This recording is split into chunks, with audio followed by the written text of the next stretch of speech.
Hello guys, നിങ്ങളെൻ്റെ കണ്ടോ ഈ മുടി? ഇതാണ് എൻ്റെ മുടി. എൻ്റെ മുടി ഫ്ലെക്സിബിളാണ് ഗൈസ്, എത്ര വേണമെങ്കിലും പോകും. ഇതാണ് ഞാൻ പഠിക്കുന്ന കാലം തൊട്ട് എൻ്റെ മുടിൻ്റെ അവസ്ഥ. ഇങ്ങനെയാണ് പലപ്പോഴും എൻ്റെ മുഖം ഞാൻ കാണാറ്. ഇതൊന്ന് കെട്ടാൻ വേണ്ടിയിട്ടും ഒന്ന് ഒതുക്കാൻ വേണ്ടിയിട്ടും കുറഞ്ഞ സമയം നല്ല പിടിക്കാം. പക്ഷേ ഈ മുടിയൊന്ന് ഞാൻ മുറിച്ചോട്ടേന്ന് ആരുടെങ്കിലും ചോദിക്കുകയാണെങ്കിൽ അവർ പറയും, ഓ ഇത്രയും നല്ല മുടി, ഇത്രയും നല്ല ഉള്ളുള്ള മുടി മുറിച്ച് കളയണമെന്ന്. അവർക്കറിയില്ലല്ലോ എൻ്റെ യഥാർത്ഥ കോലം ഇതാണെന്നുള്ളത്. ഞാനിപ്പോൾ ഇങ്ങനെ ആലോചിക്കുമ്പം ഇതെൻ്റെ മൂക്കുത്തിയായിട്ടോ, നിങ്ങൾ തെറ്റിദ്ധരിക്കേണ്ട. കാരണം എൻ്റെ മൂക്കുത്തി ഇങ്ങനെ ഇരിക്കുന്നത് ഞാനത് സൈസ് കറക്റ്റ് ആവാത്തതാണ് വെച്ചത്. ഞാനിപ്പോൾ വന്നത് എന്തിനാണെന്നറിയോ? ഞാൻ കുറച്ച് മുന്നേ ആലോചിച്ചപ്പം എനിക്ക് കുറച്ച് ദിവസമായിട്ട് പനിയാണ്, ഒരു 3-4 ദിവസമായിട്ട് എനിക്ക് പനിയാണ്.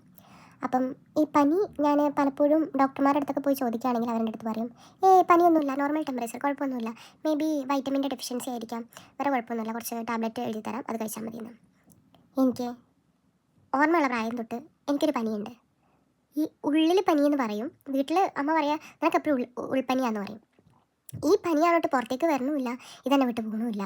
ഇതൊരു 1-2 ആഴ്ച എൻ്റെ ബോഡി പെയിന്, വയ്യ, വായിക്ക് കയ്പ്പ്, ഭക്ഷണം കഴിക്കാൻ പറ്റണില്ല, ഇതൊക്കെയാണ് ഈ പനീൻ്റെ ഒരു സിംറ്റംസ്. നോർമൽ പനീൻ്റെ തന്നെ, പക്ഷെ എന്താണെന്ന് വെച്ചാൽ ടെമ്പറേച്ചർ ഇല്ലതാനും. ഇതൊക്കെയാണ് എൻ്റെ അവസ്ഥ. അപ്പോൾ എന്താ, ഞാൻ ഇപ്പം ആലോചിക്കുമ്പോഴും ഞാൻ വിചാരിക്കും, സാധാരണ ഈ കുട്ടികളൊക്കെ സ്കൂളിൽ പോകാണ്ടിരിക്കാൻ വേണ്ടിയിട്ട് പനി എന്നൊക്കെ പറയുമ്പോൾ പറയില്ലേ, ആ പനി സ്കൂളിൽ പോകണമെന്നൊക്കെ പറയില്ലേ. പക്ഷേ എനിക്കാണെങ്കിൽ പനി ഉണ്ട് താനും, റിയൽ ടയർഡ്നെസ് ഉണ്ട്, പക്ഷെ പനിയില്ല. അപ്പം ഞാൻ സ്കിപ്പ് ചെയ്യാനുള്ള ചാൻസസ് എനിക്ക് അപ്പോഴും തന്നില്ല ദൈവം. പിന്നെ എനിക്ക് പണ്ടത്തെ ആഗ്രഹം എങ്ങനെയെങ്കിലും ഈ സ്കൂളിൽ അസംബ്ലീസിലൊക്കെ നിന്നിട്ട് തല ഇറങ്ങി വീണാൽ മതിയായിരുന്നു.